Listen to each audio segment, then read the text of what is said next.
इस वक्त रघुनाथ बाजार में और रघुनाथ मंदिर से आपको भजन कीर्तन की जो आवाज़ है वो आ रही होगी।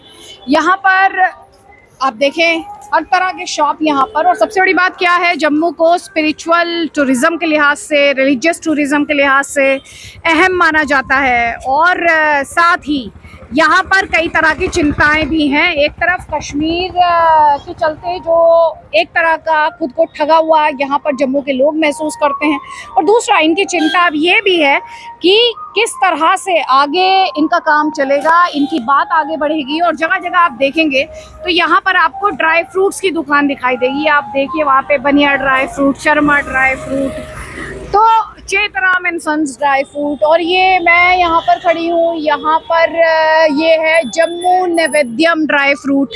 तो ड्राई फ्रूट्स की यहाँ पर जो शॉप्स हैं बेशुमार है। हालांकि शॉप्स हर तरह की हैं और मार्केट सबसे बड़ी भी है और सबसे पुरानी भी है। तो चलिए कुछ और लोगों से जानने और समझने की कोशिश करते हैं। जम्मू नैवेद्यम में यहाँ पर आपकी ड्राई फ्रूट्स का ये जो काम है चल रहा है। सर थोड़ा सा आगे आ जाए, पहले तो आपका नाम क्या है? नाम मेरा बलदेव। बलदेव जी, आपका काम कैसा चल रहा है? अभी तो मुझे देखिए कोई कस्टमर दिखा नहीं अभी। एक कस्टमर कहाँ से दिख रहा है, क्योंकि यहाँ पे आज से अगर आप पिछले 9-10 साल में देखें तो सभी की सभी ट्रेनें जो है वो कटरा की तरफ प्रस्थान कर गई। अच्छा। उस वजह से जम्मू के अंदर जो व्यापार होता था वो बहुत ज्यादा कमी आ गई उसमें। अच्छा। और उसके अतिरिक्त अगर आप देखें तो यहाँ के बीजेपुर क्षेत्र पड़ता है, हाँ। वहाँ से इन्होंने एक रिंग रोड भी निकाल दी है। अब डेवलपमेंट को जो प्रोग्रेस है वो उसको तो वो रोकेगा नहीं, लेकिन उसके साथ क्या जम्मू के साथ कोई बेइंसाफी ना हो जाए उसके ऊपर ध्यान नहीं दिया गया। उसके अतिरिक्त अगर आप देखें तो फैसिलिटी जो होती है अच्छी, लेकिन फैसिलिटी के नाम पर जम्मू से जो एयरपोर्ट पे जो लोग आते थे उनको भी कहा गया कि आप जम्मू टच ना कीजिए और जम्मू से सीधा हेलीकॉप्टर पकड़िए और कटरा चले जाइए। अच्छा। उसके बाद अगर आप और 1.5-2 साल के अंदर एक्सप्रेस हाईवे बन जाना है। अच्छा। तो उससे और ज्यादा कमी आनी है। आप ये अखरोट अच्छे बिक जाते हैं? नहीं बिकते तो थे अच्छे। हाँ, लेकिन दिखाइए मुझे, बताइए इनके बारे में। ये देखिए, यहाँ से शुरू कर ले, थोड़ा सा उधर से। नहीं थोड़ा इधर से अच्छा देखते हैं। ठीक है, इधर से। आपको सबसे अच्छी वाली दिखा दूं या नॉर्मली? आप नॉर्मल और अच्छे वाले दोनों दिखा दीजिए, जो देख रहे हैं उनको समझ आएगा कुछ। जी जी। अच्छे वाले क्या होते हैं? ये अच्छे वाले में होता क्या है कि फैसिलिटी है, जैसे लोगों को एक कागजी अखरोट मिल जाते हैं। कागजी बोले तो कागज की तरह से खुल जाते हैं। अच्छा। यदि आप 2 अखरोट पकड़ेंगे हाँ। तो ऐसे दबाएंगे तो हाँ। ये खुल गया। अच्छा। ठीक है ना जी। ये इस तरह से जिसकी 2 पकड़ के खोलने से क्या होती है कि इसकी गिरी समूची बाहर आ जाती है। अच्छा। ठीक है जी। ये इसको आपने हाथ से ही तोड़ दिया ये इसको? ऐसे दबाएं तो खुल जाएगा। आप भी तोड़ सकते हैं, कोई ऐसा जरूरी नहीं है कि मैं ही तोड़ सकता हूँ। हाँ। सभी तोड़ सकते हैं। और इसका छिलका जो है मात्र 300 ग्राम छिलका निकलता है, तो 650 से 700 ग्राम गिरी निकल जाती है। और गिरी पूरी की पूरी समूची बाहर आ जाती है। तो मतलब 2/3 गिरी निकल आती है और 1/3 छिलका होता है। जी। और ये इसी तरह से हम आपको बड़े जो अच्छे अखरोट हैं उसमें भी आपको जानकारी दे सकते हैं। जी जी बताइए, मुझे बताइए। ये जहाँ रखे ना, इसका टेस्ट उससे टोटल डिफरेंट है। अच्छा, इसका देखें, ये आपने दिखाया अच्छे वाला अखरोट। हाँ, ये भी अच्छा था। हाँ। ये उससे भी अच्छा है। अच्छा। ये सबसे अच्छा है। अच्छा। हाँ। और यदि आप इसको हिला के भी देखेंगे तो कानों में इसकी गिरी अलग है आ रही है, और गिरी अलग होती है, छिलका अलग होता है। आवाज आ रही है, एकदम अलग बोल रहे हैं। अगर आप इसको खुद खोलना चाहें। अरे मैं खोल पाती। अपना हाथ खोलिए, अपना हाथ खोलिए। अरे नहीं खुलेगा सर, खुलेगा। नहीं खुलेगा सर। आप भारतीय नारी हैं। अरे नहीं खुलेगा भाई, हमको पता है ना। अच्छा खोलने आप एक नहीं दो पकड़े के खोलने, जल्दी खुल जाएगा। कहाँ सर आप ये टेस्ट मुझसे कर। अब देखिए हल्का सा दबाइए इधर से।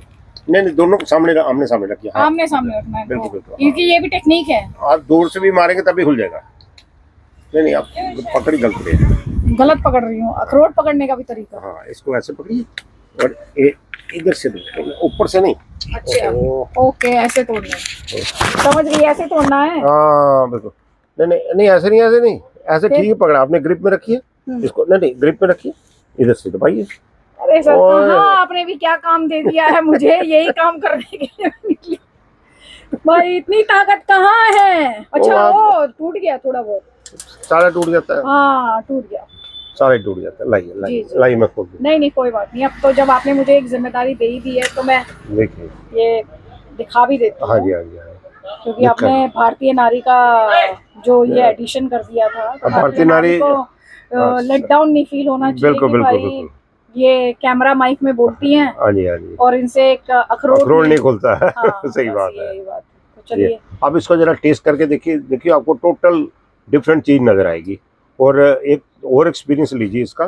किसका? इसी पहले का। ये इसे या उसे? नहीं आप दूसरा हाथ खोलिए, इसका वजन देखिए, बहुत कम वजन है, ये उससे भी ज्यादा हल्का है। अब ये मेरे को दे दीजिए और इसका सेवन कीजिए, और इसके अंदर ऑयल की मात्रा क्या है वो भी देखना चाहेंगे, दिखाऊं? हाँ दिखाइएगा। जरूर जरूर देखिए, दिखाइए। तो ये आपने सबसे बेस्ट लिया मुझे। जी हाँ। तो नाम क्या है उसका? कागजी बोलते हैं इसको, कागजी अखरोट। कागजी कागजी का कागज की तरह जिसका छिलका हो ना, इसलिए उसको कागजी के नाम से जानते हैं। आपका अब कागजी? थोड़ा सा मेरे को पीस दे दीजिए। ये देखिए थोड़ा सा पीस लिया, इतना सा, बिल्कुल प्लेन पेपर है ना। अब प्लेन पेपर के ऊपर ऑयल की मात्रा देखिए क्या है।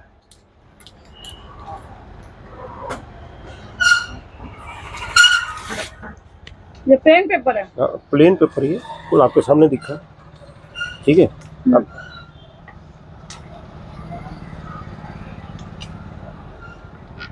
और ये ऑयल हमारे शरीर में, माइक दे दें आप मुझे जरा।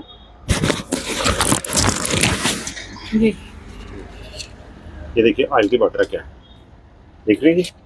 क्राइस्ट, ये क्या है? ये ऑयल है इसके अखरोट के अंदर, जो आपने भी खाया है।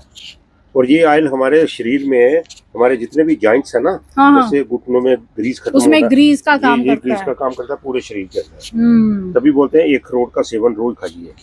तो ये आपने मुझे बताया कागजी अखरोट, और जो सबसे बढ़िया बात है। और अगर आप इसको देखेंगे तो आपका रिएक्शन आएगा, ओ माय गॉड, हे भगवान। देखिए जरा, अब ये मैंने खाया है तो कितना ऑयल। अभी ये बिल्कुल छोटा सा पीस था जी, और ये एकदम छोटा सा पीस है, इसमें कितना सारा ऑयल है आप अंदाजा लगाइए। हम जम्मू में खड़े हैं और यहाँ पे अगर ड्राई फ्रूट्स की बात नहीं होगी तो फिर बात कैसे बनेगी। इसलिए हम सर के पास आ गए, बलदेव जी इनका नाम है। और ये इसमें भी ऐसे ही ऑयल होगा? हाँ बिल्कुल ऐसा, लेकिन इसका टेस्ट थोड़ा सा हल्केपन में है। अच्छा, वो सबसे बढ़िया वाला, वो जो आपको। रुकिए जरा, मैं इसको भी ट्राई करके देती हूँ और आपको बताती हूँ दो में डिफरेंस का। वो थोड़ा सा ज्यादा सॉफ्ट, डेलिकेट, मीठा भी है। हाँ, इसमें ऑयल की मात्रा भी कम है, उसमें ऑयल की मात्रा है। इसमें दिखाएंगे आप मुझे ऑयल की मात्रा कितनी है? उससे कम है। आप दिखाएं जरा सा। तो ज्यादा कौन सा बिकता है, वो कागजी अखरोट? ये भी कागजी है, लेकिन क्वालिटी में होता है ना कि कौन सी क्वालिटी अच्छी है। तो फिर लोग कोशिश करते हैं एक अच्छी मिल जाए, और दूसरा लोगों का ये भी कोशिश होती है कि हम थोड़ा इकोनॉमिकली भी देखें, क्योंकि लोग तकरीबन इसको प्रसाद के तौर पे बांटते भी हैं। अच्छा, तो ये कितने का है, कितने रुपए किलो है? ये जो अभी जो खा रहे हैं ना, ये जो आपके हाथ में है, ये होता है 600 रुपए किलो, 500 रुपए किलो, इस तरह से आते हैं। दो वैरायटी आती है इसमें। और वो जो आपने जो अभी लास्ट वाला दिखाया आपको, ये मार्केट के अंदर इसका रेट है 900 रुपए किलो। अच्छा, 850-900 रुपए किलो। ये सबसे बढ़िया। अब ये देखिए, इसके अंदर वैसी क्वालिटी तो है, लेकिन वैसा टेस्ट नहीं आएगा जो आपको 900 वाले में मिलेगा। तो है, ये ऑयल तो है, लेकिन टेस्ट और फ्लेवर जो है वो आपको खाने से ही उसका डिफरेंस पता लग जाएगा। अरे आपने तो अपने यहाँ दो कागजी अखरोटों में कंपटीशन करा है। कंपटीशन तो जम्मू के अखरोट और कश्मीर के अखरोट में भी होता है।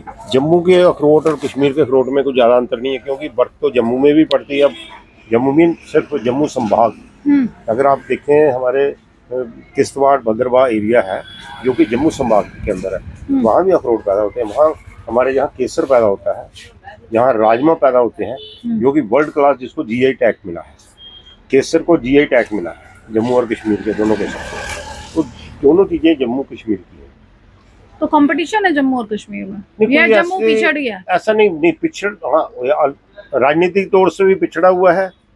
राजनीतिक तौर पे क्यों? चलिए इस सिलसिलेवार तरीके से बात करते हैं, राजनीतिक तौर पे क्यों? ये अच्छा, पूजा का सामान भी आप रखते हैं? जी हाँ जी, मंदिर ले जाते होंगे लोग? हाँ, लोग प्रसाद लेके जाते हैं। जो घर में जो कन्या पूजन करते हैं ना, यात्रा करने के बाद, फिर वो भी ये ले जाते हैं। अच्छा। तो ये जो कंपटीशन राजनीतिक तौर पे क्यों पिछड़ गया? राजनीतिक तौर पे यहाँ पे जम्मू के अंदर वैसी जो लीडरशिप है ना, वो क्वालिटी यहाँ उभर के आई नहीं बड़ी देर से। पुराने जमाने में थे, पंडित प्रेमनाथ डोगरा जी थे, उसके बाद गजाली लाल डोगरा जी थे, ठीक है ना। उस लेवल के लोग जो है वो जम्मू में दोबारा नहीं। नहीं। उसमें थोड़ा राजनीतिक दौर पनपे से नहीं या पनपने नहीं दिए गए। कुछ भी समझ लीजिए,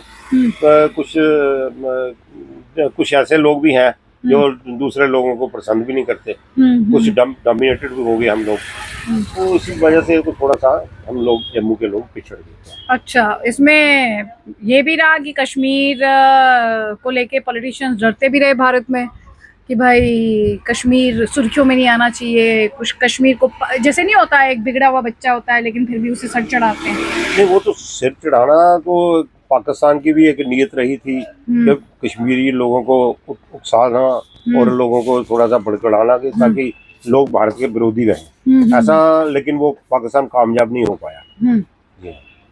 तो जम्मू के लोग इस मामले में बिल्कुल अपने देश के प्रति वफादार हैं, और यहाँ के अगर आप देखें तो जम्मू के जो डोगरे हैं, सबसे ज़्यादा जम्मू के डोगरा रेजिमेंट है, एक पुरानी महाराजा को टाइम की थी, वो आज रेजिमेंट आज भी बरकरार है, और जिसमें हमारे जम्मू कश्मीर के जितने भी लोग हैं, खास तौर से जम्मू के डोगरे जो हैं, वो फौज में जाना ज़्यादा पसंद करते हैं। तो 2014 से पहले और बाद में कोई फर्क दिखता है या सिर्फ बातें हैं? देखिए, जो 2014 का जो पहले का जो दौर था ना, उसमें कुछ जो डोमिनेशन थी ना कुछ एक प्रांत की, वो कम हो गई है जम्मू के प्रति। वो जो ऐसी फैसिलिटी थी जो केवल उन्हीं लोगों को मिलती थी, कश्मीर के लोगों को, जम्मू के लोगों को नहीं मिलती थी।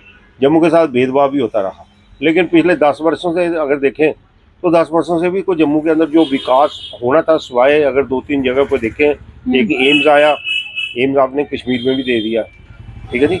अब आईटी है तो आईटी कश्मीर में भी आई, जम्मू में भी आई, उसमें कोई उन्होंने भी उसमें कसर नहीं रखी। हम नहीं कहते कि उनको नहीं दिए, हम दिए, लेकिन उसके साथ साथ अगर आप जम्मू के विकास की बात करें तो जम्मू के अंदर पिछले 9-10 सालों से सारी की सारी ट्रेनें जम्मू से निकल के सीधा कटरा की पहुंच गई, जिसमें व्यापारी जो है वो बहुत ज़्यादा परेशान हुआ, जिसमें टूरिज्म इंडस्ट्री और हमारा जो ट्रेड है वो बड़ा ज़्यादा पिस गया। समझ गई। और उसके अतिरिक्त हमारी जो रिंग रोड बनी, आपने देखा होगा कि शायद एक जगह पड़ती है विजयपुर से रिंग रोड बनी, वो सीधी कटरा की तरफ ले गए, वो जम्मू के अंदर लोग टच ही नहीं कर रहे।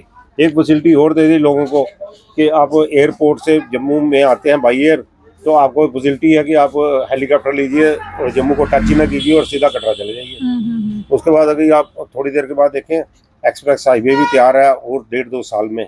उसके बाद जम्मू से कटरा की तरफ गई ट्रेन, अब कटरा से सीधे कश्मीर की तरफ चला जाएगी। तो जम्मू में और एक नकारात्मक एक आइए भैया, आइए आ जाइए।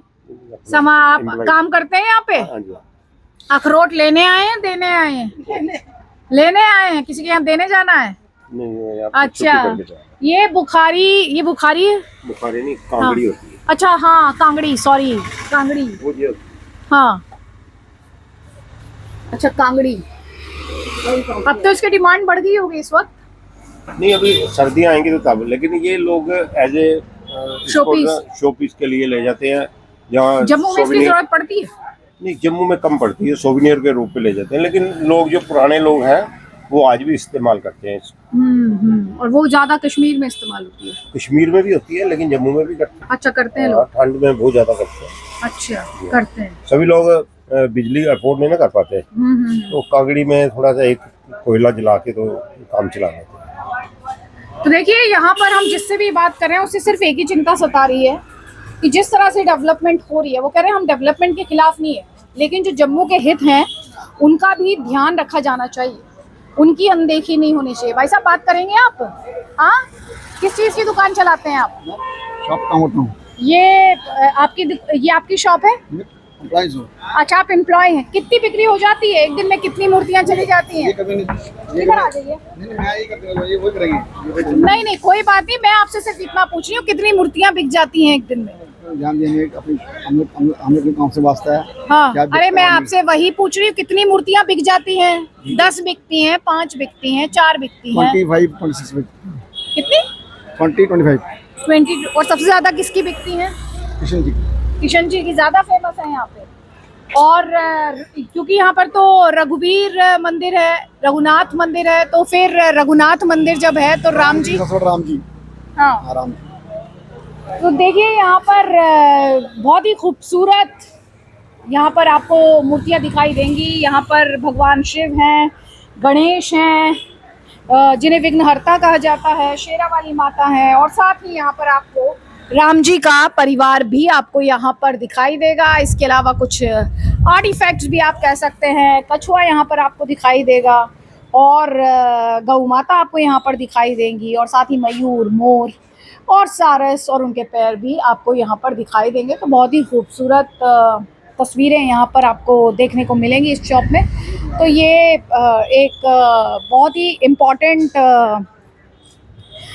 पहलू मैं कहूँगी इस बाज़ार का, किसकी खूबसूरती, जहाँ पर इतना कुछ है, इतनी वैरायटी है। तो जी जी बताएं, आप कुछ कहना चाह रहे थे? सब कुछ कहना चाह रहे थे, ठीक है। ये देखिए, ये एक रेडीमेड क्लोथ्स की मार्केट है, यहाँ पर हम आए हैं। सर ने शायद बुलाया है। जी सर बताएं। जी मैडम। आपने बुलाया मुझे? जी मैडम। चलिए, आपने नहीं बुलाया, ये तो इंटरव्यू देना है। अच्छा जी। जी मैडम आपका नाम जनाब? नीलांबर खुल्लर। तो खुल्लर साहब, आपका ये कपड़ों का जो काम है कैसा चल रहा है? बढ़िया चल रहा है मैडम। बढ़िया चल रहा है? जी मैम। अच्छा चल रहा है? बिल्कुल अच्छा चल रहा है मैडम। यहाँ पे तो कई शॉपकीपर्स कंप्लेन कर रहे हैं कि नहीं चल रहा। मैडम सच तो यही है। हाँ, क्या कि नहीं जैसे, चल रहा? जैसे चलना नहीं चल। आप टाइम देखो ना इस वक्त क्या है, बाजार में तो ना कस्टमर है ना दुकान पे कस्टमर है, लेकिन सबको बोलते रहेंगे कि नहीं चल रहा नहीं चल रहा, तो वो और काम खराब हो जाएगा। तो बेहतर यही है कि ठीक चल रहा है। क्या बोलेंगे, क्या बोलना चाहिए? नहीं, सच बोलना चाहिए। सच क्या बोलना चाहिए मैडम, हमारे बस में ही नहीं है। अच्छा, तो ये एक बात बताएं, ये काम क्यों कम हुआ? पहले कब से कम है? देखो, हमारे इस बाज़ार का जो पुरानी हिस्ट्री है, ये हमारा बाज़ार का सबसे पुराना बाज़ार है। जो भी कस्टमर था यहाँ पर पहले लोकल कस्टमर था, अब मार्केट्स डेवलप होने से मार्केट्स बाहर चलेगी लोकल, तो ये पुराना बाज़ार है, ये आप रह गए टोटल टूरिस्ट ओरिएंटेड। तो टूरिस्ट आएगा या दरबार मूव में कश्मीर वाले आएंगे तो हमारा सिस्टम चलेगा। तो इस वक्त वैसे ही श्राद्ध चल रहे हैं, तो श्राद्धों में टूरिस्ट तो भी वैसे कम ही है। कम लोग नहीं खरीदते नया सामान, क्योंकि अच्छा नहीं तो ये माना वैसे जाता। डल पीरियड होता है हमारा, लेकिन इतना डल भी नहीं होता है जितना इस वक्त है। अच्छा अच्छा, ये बताएं कि ये कब से ये स्लम्प आप देख रहे हैं? स्लम तो मैडम ये कोरोना के बाद तो मार्केट उठी नहीं है। अच्छा,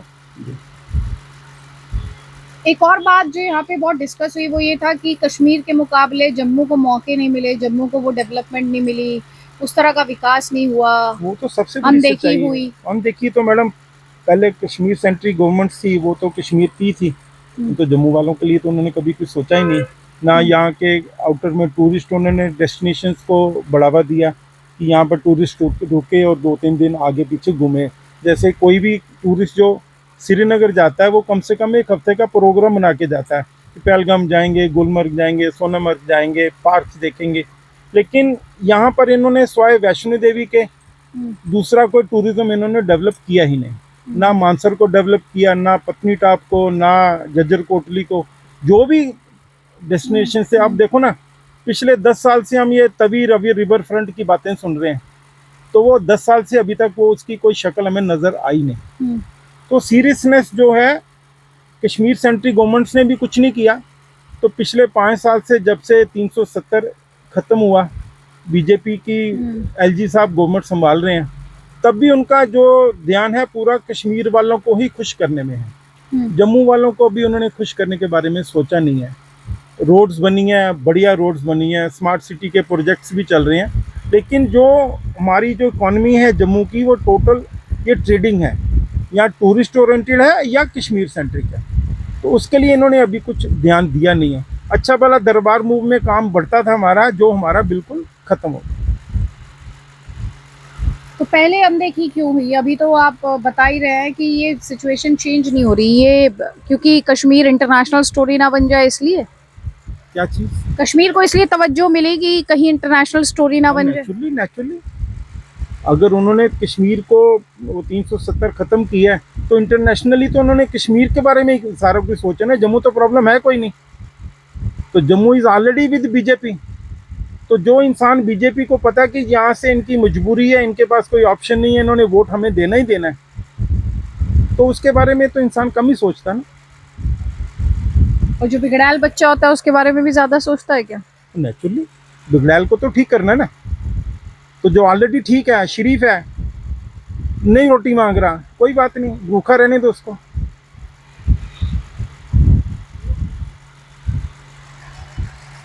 तो देखिए यहाँ पर ये सेंटिमेंट है कि जैसा कि अभी मैं सर के साथ डिस्कस कर रही थी, जो बच्चा शरीफ है, आराम से अपना काम करता है, मन लगा के काम करता है, बाप आप भी जानते हैं, माता पिता भी जानते हैं कि तो कर ही लेगा, इसके लिए करने की क्या ज़रूरत है। ध्यान हमेशा उसकी तरफ रहता है जो शरारती हो या जो अपनी जिम्मेदारी सही तरीके से ना निभा रहा हो।